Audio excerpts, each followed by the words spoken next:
So recent డేస్‌లో బంగారం, వెండి ధరలు పెరగటం, తగ్గడం చూస్తూనే ఉన్నాం. పెళ్ళిళ్ళ సీజన్ వచ్చేసింది ఆల్రెడీ. ఇంకా నెక్స్ట్ కూడా పెళ్ళిళ్ళున్నాయి. మరి ఇప్పుడు కొంటే బెటరా? తర్వాత కొంటే బెటరా?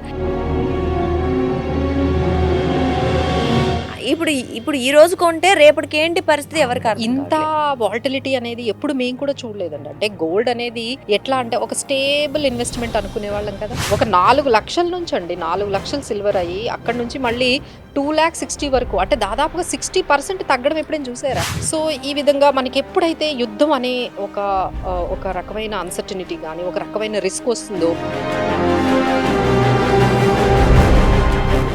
ఇక తప్పదు మ్యారేజ్ ఉంది. మీరు కొనుక్కోవాలి. అది అవసరం.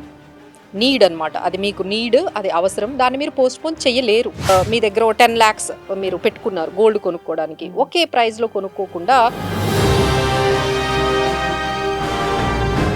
లైక్ బిస్కెట్స్ రూపంలో కొనుక్కొని పెట్టుకొని మళ్ళీ అమ్మేసుకుంటూ ఉంటారు కదా! వాళ్ళకి ఇన్వెస్టర్స్‌కి ఇది మంచి టైమేనా? సో, ఇలా వీళ్ళైతే వాళ్ళకి జీఎస్టీలవి ఉంటాయి కదండీ! సో, అదైతే డెఫినిట్‌గా నమస్తే. Welcome to Sakshi family. This is Durga. So recent డేస్‌లో బంగారం, వెండి ధరలు పెరగటం, తగ్గడం చూస్తూనే ఉన్నాం. ఒక్కసారిగా గత కొన్ని రోజులుగా చూస్తే అంటే ప్రపంచంలో ఉన్న అనిశ్చితి కారణంగా చాలా వరకు పెరిగి ఆల్మోస్ట్ గోల్డ్ 180, 2,00,000 వరకు 180 వరకు ఎళ్లి ఇంకా 2,00,000 అవుతదేమో అనుకున్న తరుణంలో, అలాగే మన సిల్వర్ కూడా 3,00,000 దాటి 4,00,000, 5,00,000 ఇంకా ఇలా వెళ్ళిపోతున్న సమయంలో మళ్ళీ కాస్త తగ్గుముఖం పడింది. అయినప్పటికీ కూడా ఇప్పుడు కూడా మళ్ళీ ఒకరోజు పెరగటం, ఒకరోజు తగ్గటం. అంటే నిజంగా బంగారం ధరలో ఇంత అనిశ్చితి ఎందుకు అసలు? మరి నిజంగా పెరుగుతుందా? తగ్గుతుందా? దాని పరిస్థితి ఏంటి? మరి బంగారు ఆభరణాలు కొనుక్కోనాలి అనుకుంటూ ఉంటారు చాలామంది. సో, వాళ్ళ పరిస్థితి ఏంటి? పెళ్ళిళ్ళ సీజన్ వచ్చేసింది ఆల్రెడీ. ఇంకా నెక్స్ట్ కూడా పెళ్ళిళ్ళున్నాయి. మరి ఇప్పుడు కొంటే బెటరా? తర్వాత కొంటే బెటరా? ఇలాంటి డౌట్స్ అని ఈరోజు మనం డిస్కస్ చేద్దాం. సో, ప్రస్తుతం మనతో పాటు ఉన్నారు సర్టిఫైడ్ ఫైనాన్షియల్ అడ్వైజర్ మాధవిరెడ్డి గారు. వారితో మాట్లాడదాం. నమస్తే అండి. నమస్తే. సో, మాధవిరెడ్డి గారు, బంగారం అనంగానే సో, పెద్ద కన్‌ఫ్యూజన్ కన్‌ఫ్యూజన్ వచ్చేసింది. ఎందుకు వస్తుందండి. అంటే లైక్ గతంలో చూసుకున్నట్లయితే కొంతవరకు పెరిగేది, అక్కడ ఆగిపోయేది. మళ్ళీ ఏదో సీజన్ హ్మ్. తగ్గట్టో, అవును. డిమాండో ఐదర్ ఏమో అవును. కారణాల వల్ల అవును. కొంతవరకు పెరిగేది. బట్ అవును. ఇప్పుడు అలా లేదు. అవును. ఒక్కసారిగా పెరిగింది, మళ్ళీ తగ్గుతుంది. ఇదేంటంటే ఈ వాలటిలిటీ స్టాక్ మార్కెట్‌ని మించిపోయింది. ఆ! ఇప్పుడు ఇప్పుడు ఈ రోజు కొంటే రేపటికి ఏంటి పరిస్థితి అవును. ఎవరికీ అర్థం ఇంత కావట్లేదు. వాలటిలిటీ అనేది ఎప్పుడు మేము కూడా చూడలేదండి. అంటే హ్మ్. గోల్డ్ అనేది రైట్. ఎట్లా అంటే ఒక స్టేబుల్ ఇన్వెస్ట్‌మెంట్ అనుకునేవాళ్ళం కదా! హ్మ్. అందులో పెడితే అసలు రిస్క్ ఉండదు. హ్మ్. పెరిగితే ఎక్కువ పెరుగుతుంది కానీ అంతగా తగ్గదు. హ్మ్. వెంటనే తగ్గదు. వెంటనే తగ్గదు. హ్మ్. అనేటట్టుగానే మనకు గోల్డ్ గురించి ఒక సేఫ్టీ అసెట్ ఒక లాగా అసెట్ భావిస్తాం. లాగా భావిస్తారు. అది హ్మ్. అంతగా కరెక్ట్ అయిపోదు. అది ఇంకా హ్మ్. తగ్గిపోదు. మనం కొనుక్కున్న అది నెమ్మదిగా పెరుగుతూనే ఉంటుంది. ఈ హ్మ్. విధంగా సేఫ్టీ హెవెన్ లాగా అందరూ కూడా గోల్డ్‌లో ఇన్వెస్ట్ చేసుకుంటూ ఉంటారు. ఇప్పుడు అది ఎంత వాలటిలిటీ అయిందంటే మీరే చెప్తున్నారు. హ్మ్. ఒకవైపు ఒక 4,00,000 నుంచండి హ్మ్. 4,00,000 సిల్వర్ అయ్యి అక్కడి హ్మ్. నుంచి మళ్ళీ 2,60,000 వరకు అంటే దాదాపుగా 60% తగ్గడం ఎప్పుడైనా చూసారా? రైట్. హ్మ్. 60% అంటే దట్ వాస్ సో షాకింగ్. ఎవరైనా అనుకుంటారండి? ఒక్కసారి ఇప్పుడు నేను 4,00,000 దగ్గర పెట్టున్నాను. ఇప్పుడు హ్మ్. 60% పడిందంటే ఎంత లాస్? ఎంత లాస్ వస్తుంది. అది ఎంత టైంలో అండి? జస్ట్ హ్మ్. ఫ్యూ మంత్స్‌లో. హ్మ్. ఫ్యూ మంత్స్‌లో ఇంత లాస్ రావడము అసలు ఎవరు ఎక్స్‌పెక్ట్ చేయరు. అలానే గోల్డ్ కూడా 1,80,000 దగ్గర కొనుక్కున్న వాళ్ళు ఉన్నారు గదండీ! హ్మ్. హ్మ్. అది కాస్త ఒక టైంలో 1,50,000 కూడా వచ్చేసింది. హ్మ్. మొన్న సో, రీసెంట్‌గా. అక్కడ గూడా 15, 20% గోల్డ్‌లో అసలు 20% పడడం అనేది అక్కడ కూడా మనం చూడడం. సో, ఈ విధంగా ఈ మధ్య కాలంలో అండి హ్మ్. ఒక్కసారిగా పెరగడము, తగ్గడము ఈ వాలటిలిటీకేంటంటే చాలా మంది అసలు ఒక రకమైన కన్‌ఫ్యూజన్ అన్నమాట. హ్మ్. ఇన్వెస్ట్ చేసుకునేవాళ్ళు. అంటే ఇక్కడ మనం ఇద్దరిని అడ్రెస్ చేద్దామండి. హ్మ్. ఒకరేంటంటే ఇక తప్పదు మ్యారేజ్ ఉంది. మీరు కొనుక్కోవాలి. అది హ్మ్. అవసరం. హ్మ్. నీడ్ అన్నమాట. అది మీకు నీడ్, అది అవసరం. దాన్ని మీరు పోస్ట్‌పోన్ చెయ్యలేరు. హ్మ్. రైట్. మీరు పోస్ట్‌పోన్ చెయ్యలేరు. ఇది మీ సిట్యుయేషన్. హ్మ్. సో, వీళ్ళకి ఎలా అనిపిస్తుంది? ఎవరినైనా అడిగి ఒక 10 డేస్ గాని, ఒక 1 మంత్‌లో లేకపోతే ఒక 2 మంత్స్‌లో మ్యారేజ్ ఉంది అంటే, ఎప్పుడు కొందాం అనేది ఒక రకమైన అనిశ్చితే గదండీ! హ్మ్. కొంచెం ఇంత హైలో ఉంది. కొంచెం ఆగి కొందామా? హ్మ్. అనే వాళ్ళు ఉంటారు. సో, వీళ్ళకి మనం ఎలా అడ్రెస్ చేయాలి? హ్మ్. అలానే ఇంకొకరుంటారు. ఏంటంటే వాళ్ళు లాంగ్ టర్మ్ ఇన్వెస్ట్‌మెంట్. ఓకే. అంటే ఆ! ఈ 2 రోజులకని ఫ్యూచర్‌లో. కాదు. ఫ్యూచర్ గురించి అంటే వాళ్ళ పిల్లల మ్యారేజెస్ కోసం ఇప్పుడే ఒక హ్మ్. 5 ఇయర్స్ కోసము, 10 ఇయర్స్ ఇంకా వాళ్ళ పిల్లల మ్యారేజ్ టైమ్‌లో కావాలి. లేకపోతే ఇన్వెస్ట్‌మెంట్. ఇది హ్మ్. గోల్డ్, సిల్వర్ కూడా మంచి రిటర్న్స్ ఇస్తుంది గదండీ! హ్మ్. సో, ఇందులో ఇన్వెస్ట్‌మెంట్ పరంగా కూడా మనం గోల్డ్ అండ్ సిల్వర్‌లో పెట్టుకోవాలి హ్మ్. అనుకునే వాళ్ళు ఏ విధంగా స్ట్రాటజీ ఉండాలి. వెళ్ళాలి. ఈ 2 మనము అడ్రెస్ చేద్దాం. సో, ఫస్ట్ ఎవరైతే ఇప్పుడు ఇమ్మీడియేట్‌గా ఒక 1, 2 మంత్స్‌లోనే మ్యారేజ్ ఉంది. వాళ్ళకి పోస్ట్‌పోన్ చేసే అవకాశం లేదు. సో, ఇమ్మీడియేట్‌గా కొనుక్కోవాలి అంటే తప్పకుండా కొనుక్కోమనే చెప్తామండి. ఎందుకంటే ఇప్పుడు ఈ రేట్ ఇప్పుడు ఇప్పుడు. ఎందుకంటే ఈ రేట్‌లో ఎందుకు కొనుక్కోమని చెప్తున్నాం అంటే ఒకవైపు ఎక్కడ చూసినా అంటే గోల్డ్‌కి, వార్‌కి ఒక రకమైన కనెక్షన్ ఉంటుంది. కనెక్షన్ ఉంటుందండి. అసలు హ్మ్. గోల్డ్ అనేది ఏంటి అంటే ఎప్పుడైతే రిస్క్ అనేది పెరిగిపోతుందో, హ్మ్. అనిశ్చితి అనేది, హ్మ్. అన్సర్టనిటీ అనేది పెరుగుతుందో అందరూ గోల్డ్‌లో ఇన్వెస్ట్ చేయడం స్టార్ట్ చేస్తారు. హ్మ్. హ్మ్. సో, ఈ విధంగా మనకెప్పుడైతే యుద్ధం అనే ఒక ఒక రకమైన అన్సర్టనిటీ గాని, ఒక రకమైన రిస్క్ వస్తుందో హ్మ్. ఇమ్మీడియేట్‌గా మనకి గోల్డ్ పెరగడం అనేది ఇప్పటి నుంచే కదండీ! ఎప్పటినుంచో అది. హ్మ్. యుద్ధ భయాలు రాగానే గోల్డ్ అనేది మనకి పెరిగిపోతుంది. సేఫ్ పెరిగిపోతూ అసెట్‌గా ఉంటుంది. భావిస్తారు. అసెట్‌గా హ్మ్. అందరూ ఇన్వెస్ట్ చేస్తారు. ఇప్పుడు హ్మ్. ఆల్రెడీ అక్కడ యుద్ధం జరుగుతోంది. హ్మ్. యూఎస్, ఇరాన్ మధ్య రీసెంట్‌గా న్యూక్లియర్ డీల్ ఏదైతే ఉందో అది అగ్రీమెంట్ అవ్వలేదు. హ్మ్. సో, అది కంక్లూడ్ అవ్వలేదు. సో, అక్కడ ఆల్రెడీ జరుగుతుంది. దాడులు జరుగుతున్నాయి. ఇప్పుడేమో పాకిస్తాన్, ఆఫ్ఘనిస్తాన్ మధ్య కూడా దాడులు స్టార్ట్ అయ్యాయి. అక్కడ హ్మ్. కూడా వాళ్ళు వార్‌ని అఫీషియల్‌గా ప్రకటించేశారు. సో, హ్మ్. పాకిస్తాన్ ఈజ్ స్ట్రైక్స్ అనేవి ఆఫ్ఘనిస్తాన్ మీద సో, ఇలాంటి టైంలో పెరగకుండా ఎందుకుంటుందండి? డెఫినైట్‌లీ ద గోల్డ్ విల్ హ్మ్. ఇంక్రీజ్. సో, మళ్ళీ ఆ! ఎంత మళ్ళీ. వరకి అంటే మళ్ళీ ఇప్పుడు పెరుగుతా లాస్ట్ టైమ్ మనకి ఎంత వరకు ఎళ్ళిందండి? 1,80,000. 180 190 ఆల్‌మోస్ట్. 1,80,000 హ్మ్. అబోవ్ హ్మ్. వెళ్ళింది కాబట్టి సో, ఎవరైతే ఇమ్మీడియేట్‌గా కొనేసుకోవాలి అనుకున్నారంటే ఇక they hmm. Have no choice. ఎందుకంటే ఈ యుద్ధాలనేవి హ్మ్. ఎప్పుడు మనకి ఎరప్ట్ అవుతాయి, ఇంక ఎంతవరకు టైం తీసుకుంటాయి అనేది. సో, వాళ్ళకి ఆప్షన్ కూడా లేదు.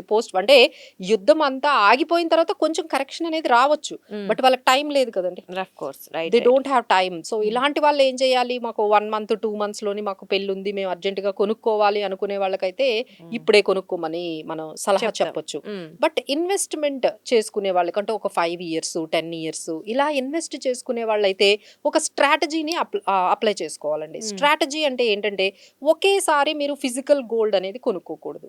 అంటే హుహు. ఒకే అంటే ఇప్పుడు ఎగ్జాంపుల్ మీ దగ్గర ఓ 10,00,000 మీరు హ్మ్. పెట్టుకున్నారు గోల్డ్ కొనుక్కోవడానికి. హ్మ్. ఒకే ప్రైస్‌లో కొనుక్కోకుండా హ్మ్. మీరు హ్మ్. స్టేజ్ వైస్ అంటే ఎవ్రీ మంత్ అనైనా పెట్టుకోండి. ఓకే. లేకపోతే ఎవ్రీ 3 మంత్స్ అనైనా పెట్టుకోండి. సో, ఆ టైం రాగానే కొంత అమౌంట్ అంటే ఇప్పుడు గోల్డ్ 1,60,000 దగ్గర కొనండి. 1,50,000 దగ్గర కొనండి. 1,40,000 దగ్గర కొనండి. ఓహ్! ఒకసారి ఎక్కువగా ఉంటుంది. ఒకసారి తక్కువగా ఉంటుంది ఆ! ప్రైస్. ఇలా హ్మ్. డిఫరెంట్ ప్రైజెస్‌లో మీరు ఇలా స్ట్రాగరింగ్‌గా, హ్మ్. స్టేజ్ వైస్‌గా మీరు కొనుక్కుంటూ ఉంటే మనకేంటంటే ఓవరాల్‌గా మనకి యావరేజ్ ప్రైస్ అనేది వస్తుంది. దానికేంటంటే మనకి ఇలా ఫిజికల్ గోల్డ్‌లో కాకుండా మనకి గోల్డ్ ఈటీఎఫ్స్ వచ్చేసాయి కదండీ! ఇప్పుడు హ్మ్. ప్రతి ఒక్కరు వాళ్ళ డీమ్యాట్ అకౌంట్ ఓపెన్ చేసుకుంటున్నారు. సో, ఈ డీమ్యాట్ అకౌంట్‌లో మీ దగ్గర మీరు ఇన్వెస్ట్‌మెంట్ చేసుకోవాలి. ఈ ఇయర్ అసలు మేమైతే మంత్లీ పెట్టుకోమని చెప్తామండి respective of the price. Okay. Monthly కొనేసుకోండి. మంత్లీ ఆహా! కొనేసుకోండి. సో, ఆ మంత్‌లో మీకు నిజంగా మార్కెట్ పడిందనుకోండి, ఎక్కువ గోల్డొస్తది గదా! అంతేగా. హ్మ్. సో, ఇది మీకింక ఈ టెన్షన్ ఉండదు. హ్మ్. పెరిగిందా? తగ్గిందా? అనే టెన్షన్ లేకుండా హ్మ్. మీరు ఎవ్రీ మంత్ 5 ఇయర్స్ వరకు హ్మ్. 10,000 అనేది గోల్డ్‌లో మీరు పెట్టుకుంటూ వెళ్ళిపోయారనుకోండి. సో, మీకు యావరేజ్ ప్రైస్ చాలా బెటర్‌గా ఉంటుంది కదండీ! రైట్. సో, మీరు ఎందుకంటే ఎవ్వరు ఎక్స్‌పెక్ట్ చెయ్యలేరు గదా! హ్మ్. ఈ హ్మ్. సిట్యుయేషన్స్, ఈ గోల్డ్ ఒకవైపేమో ట్రంప్ టారిఫ్స్ ఇష్యూస్ కూడా అక్కడ హ్మ్. కంప్లీట్‌గా అక్కడ గూడా మనకి అనిశ్చితి ఇంకా అక్కడే ఉంది. ఇంకా. హ్మ్. ఎందుకంటే యూఎస్ సుప్రీం కోర్ట్ గూడా ఈయన టారిఫ్స్ అన్నీ కూడా ఇల్లీగల్ అని హ్మ్. అక్కడ ఆయనేమో దేన్ని మేము ఆయన ఇంకో డిఫరెంట్ సెక్షన్స్ తీసుకొనొచ్చి మేము 10% చేస్తాం, 15% చేస్తాము. ఈ విధంగా అనిశ్చితి అనేది అక్కడ కనిపిస్తుంది. ఒకవైపు యుద్ధాల భయాలనేవి ఒకవైపు ఉన్నాయి. సో, గోల్డ్ అండ్ సిల్వర్‌లో ఏంటంటే ఈ ఫ్లక్చుయేషన్స్ అనేవి వీటి వల్ల ఎక్కువగా వస్తున్నాయండి.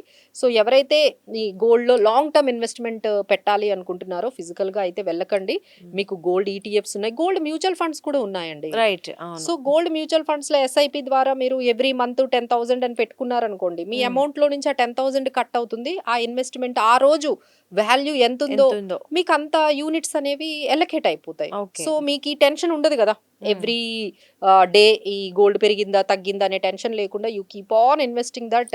సో, మీకెప్పుడైతే మీకు ఆ గోల్ అనేదొస్తుందో ఎగ్జాంపుల్ మీకు 10 ఇయర్స్ తర్వాత హ్మ్. ఈ 10,00,000 కాస్త 20,00,000 అయిందనుకోండి. హ్మ్. మొత్తం 20,00,000 అంతా తీసేసి మీకు కావాల్సిన ఆర్నమెంట్ మీరు కొనుక్కోవచ్చు. కొనుక్కోవచ్చు. సో అయితే ఇక్కడ ఆర్నమెంట్ వైస్ మనం మాట్లాడుకుంటే ఒకవేళ బిజినెస్ వైస్ మాట్లాడుకుంటే హ్మ్. కొంతమంది అంటే రేటు పెరుగుతది అనే ఒక ఆశతో కొనే వాళ్ళకి మరి అదేనండి. ఏది బెటర్? అంటే లైక్ బిస్కెట్స్ రూపంలో కొనుక్కొని పెట్టుకొని మళ్ళీ అమ్మేసుకుంటూ ఉంటారు గదా! వాళ్ళకి ఇన్వెస్టర్స్‌కి ఇది మంచి టైమేనా? సో, ఇలా వీళ్ళైతే వాళ్ళకి జీఎస్టీలవి ఉంటాయి కదండీ! సో, హ్మ్. అదైతే డెఫినిట్‌గా కొంచెం లాస్ అనే చెప్పాలి. ఎవరైతే ఇప్పుడు ఇలాగా హ్మ్. షార్ట్ టర్మ్‌లో ఒక కొనుక్కొని ఒక 1 ఇయర్‌లో మళ్ళీ మనం పెరగగానే అమ్మేసుకుందాము. హ్మ్. ఇలాంటి వాళ్ళందరూ ఈటీఎఫ్స్‌లోకొస్తేనే మంచిదండి. ఎందుకంటే ఇక్కడ మీరు ఆర్నమెంట్ అనగానే జీఎస్టీ కట్టాలి. హ్మ్. మళ్ళీ హ్మ్. మీరు అమ్మేసేటప్పుడు జీఎస్టీ రాదు. హ్మ్. రైట్. మీకు మనీ అంత వేస్ట్ అవుతోంది కదా 24 అక్కడంతా. క్యారెట్స్ అయితే automatic గా ఏదైనా కూడా సరే బిస్కెట్ అయితే ఏదైనా సరే జిఎస్టీ ఓకే. కట్టాలండి. మీకు ఏదైతే ఫిజికల్ గా ఉందో దాని మీద ప్రతి దాని మీద మీరు జిఎస్టీ కట్టాలి. రైట్. సో దాన్ని మీరు మీరు దాన్ని అవాయిడ్ చేయాలి అనుకుంటే చక్కగా ఈటీఎఫ్స్ లో మనం ఇన్వెస్ట్ చేసేసుకుంటే మీకు జిఎస్టీ ప్యూరిటీ మీరు ఎంతైతే అంటే ప్రైస్ టు ప్రైస్ మీకు వచ్చేస్తూ ఉంటుంది కాబట్టి సో ఈ జిఎస్టీ గురించి కానీ ప్యూరిటీ గురించి కానీ మళ్ళీ ఎక్స్చేంజ్ లో కూడా అక్కడ మళ్ళీ వాళ్ళు ఎక్స్చేంజ్ కి వెళ్ళేటప్పుడు మీకు ఏమైనా తగ్గించవచ్చు. రైట్, అది కూడా కరెక్ట్. ఎందుకంటే మనం బై చేసేటప్పుడు మాత్రం హై ప్రైస్ తీసుకుంటాము, సెల్ చేసేటప్పుడు వాళ్ళు డిఫరెంట్ ప్రైస్ వాళ్ళు మాట్లాడుతూ ఉంటారు, అది తీసేస్తాము ఇది తీసేస్తాము అని. సో ఈ గొడవంతా లేకుండా మీకు హ్యాపీగా ఇలా మీరు ఏదైనా ఇన్వెస్ట్మెంట్ చేసుకోవాలి అనుకుంటే మీరు ఈటీఎఫ్స్ లో మీకు ఎంత అమౌంట్ కావాలంటే అంత అమౌంట్ ఇన్వెస్ట్ చేసుకోవచ్చు. మళ్ళీ మీరు అమ్మేసేటప్పుడు కూడా చాలా ఈజీ అండి అది. Right. దట్ ఈస్ హౌ మీరు ఏంటంటే లిక్విడేట్ ఎప్పుడైనా చేసేసుకోవచ్చు. 2 days లో 1 day లో మీకు అమౌంట్ అంతా కూడా మన అకౌంట్ లోకి వచ్చేస్తాయి. So that would be more easier than buying a biscuits. Okay. And ఇక్కడ సిల్వర్కి వచ్చేస్తే మరి సిల్వర్ పరిస్థితి కూడా అలాగే ఉంది. అది అంటే ఫ్లక్చువేషన్స్ టూ మచ్ గా ఉన్నాయి. దాని పరిస్థితి ఏంటి? సో రేట్ గోల్డ్ తో కన్నా సిల్వర్ లో ఎక్కువ ఫ్లక్చువేషన్స్ ఉంటాయి. ఉన్నాయి. సో ఎవరైతే మాకు స్టేబుల్ గా రిటర్న్స్ కావాలి, మాకు అంత వాల్టిలిటీ వద్దు అనుకునే వాళ్ళు గోల్డ్ కి స్టిక్ అవ్వడం మంచిది. సో ఎవరైతే మాకు అంత వాల్టిలిటీని అంత రిస్క్ ని అంత అన్సర్టనిటీని వాళ్ళు కొంతమంది యాక్సెప్ట్ చేయలేరండి. Few people cannot accept that 50% తగ్గిపోతే మీరు యాక్సెప్ట్ చేయగలరా? డెఫినెట్లీ ఎవరు చేయరు. ఎవరు చేయలేరు. అలాంటి వాళ్ళు కొంచెం సిల్వర్ కి దూరంగా ఉండండి. మాకు స్టేబుల్ రిటర్న్స్ కావాలి, మాకు తక్కువైనా పర్లేదు, కొంచెం స్టేబుల్ గా అంత వాల్టిలిటీ వద్దు అనుకునే వాళ్ళందరూ గోల్డ్ లో ఉండండి.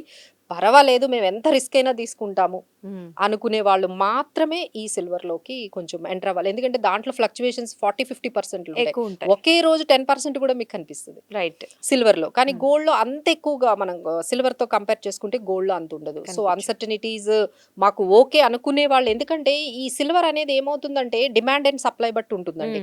అంటే ఇప్పుడు మనం గోల్డ్ అంటే ఏమనుకున్నాము, యుద్ధ భయాలు, అన్సర్టనిటీస్, ఈ డాలర్ ఇష్యూస్ కానీ ఫెడ్ రేట్ ఇష్యూస్ ఇవన్నిటితో ఈ గోల్డ్ లోని మనకి కరెన్సీ డౌన్స్ జరుగుతాయి. కానీ సిల్వర్ కు ఉండే డిఫరెంట్ ఫండమెంటల్స్ ఉంటాయి. దానికి ఏంటంటే డిమాండ్ అండ్ సప్లై. ఒక్కసారి సిల్వర్ సప్లై వచ్చేసింది అనుకోండి, వెంటనే మార్కెట్ లో రేట్ పడిపోతుంది. ఒక్కసారి డిమాండ్ పెరిగింది అనుకోండి, అంటే ఇప్పుడు సిల్వర్ ని ఈవీస్ లో యూస్ చేస్తున్నారు, సోలార్ లో యూస్ చేస్తున్నారు, ఇలా ఇండస్ట్రియల్ యూసేజ్ ఎక్కువగా ఉంటుంది సిల్వర్ కి. సిల్వర్ యూసేజ్ పెరిగింది, దానికి తగ్గట్టుగా సప్లై లేదంటే ఒక్కసారి పెరిగిపోతుంది.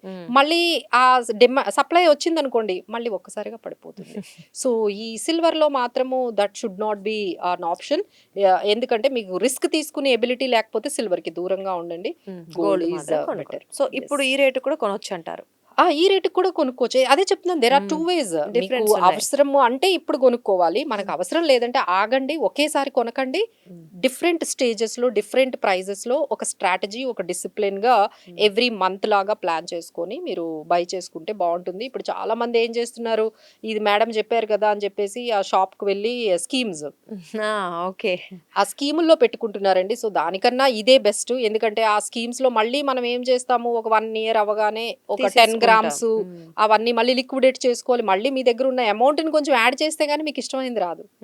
సో ఇలాంటివన్నీ మీకు ఇబ్బందికరంగా ఉంటాయండి. అక్కడ మీకు ఆ షాప్ లో ఆర్నమెంట్ నచ్చొచ్చు, నచ్చకపోవచ్చు, ఇలాంటి ఇష్యూస్ అన్ని ఉంటాయి. ఇలా కాకుండా మనం ఒక 10 years ఒక స్ట్రాటజీ పెట్టుకొని మీరు ఇలా మ్యూచువల్ ఫండ్స్ ద్వారా, ఎస్ఐపి ద్వారా, మ్యూచువల్ ఫండ్స్ ద్వారా మనం గోల్డ్ లో పెట్టుకోవచ్చు. ఈటీఎఫ్స్ ద్వారా కూడా గోల్డ్ లో పెట్టుకోవచ్చు. These are the best ways అండి ఫర్ లాంగ్ టర్మ్.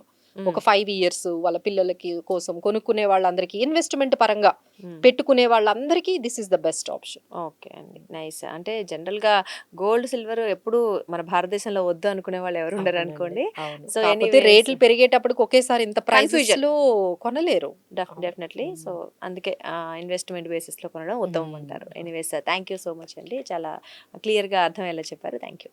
సో అదండి, అంటే బంగారం రేట్లలో హెచ్చు తగ్గులు ఎప్పటి నుంచో చూస్తున్నప్పటికీ రీసెంట్ ఫ్లక్చువేషన్స్ చూస్తుంటే నిజంగానే కన్ఫ్యూజన్ ఉన్నప్పటికీ, మాట వాస్తవమైనప్పటికీ, సో ఇప్పుడు మేడం చెప్పినట్లు అవసరాన్ని ఒకటి చూసుకోవాలి. లేదంటే మీకు ఇన్వెస్ట్మెంట్ బేసిస్ లేదా ఒక 5 ఏళ్ళు 10 ఏళ్ళు టైం ఉందనుకుంటే మంత్లీ ఇంత కట్టుకోవడం, that is the best process అని చెప్తున్నారు. అంటే అప్పుడు రేట్తో సంబంధం లేకుండా మీరు ఎంతైతే గోల్డ్ కొనాలి అనుకున్నారో ఆ గోల్డ్ మీ చేతికి వచ్చే ఈ 2 మార్గాల ద్వారా కొనవచ్చు. సో కాబట్టి ఆలోచించి కొంచెం అంటే పరిస్థితులు చక్కగా ఉన్నాయి అనుకున్నప్పుడు, లేదా మీ దగ్గర అమౌంట్ ఉన్నప్పుడు కొంచెం ఆచితూచి అడుగులు వేయడం అయితే ఉత్తమం. నమస్తే. సాక్షి టీవీ ప్రసారాలను నిలిపివేయటం చట్టరీత్యా నేరం. సాక్షి టీవీ ప్రసారాల కోసం మీ స్థానిక కేబుల్ ఆపరేటర్ను వెంటనే సంప్రదించండి. డిటిహెచ్లో, ఇంటర్నెట్లో కూడా సాక్షి టీవీ ప్రసారాలను వీక్షించవచ్చు.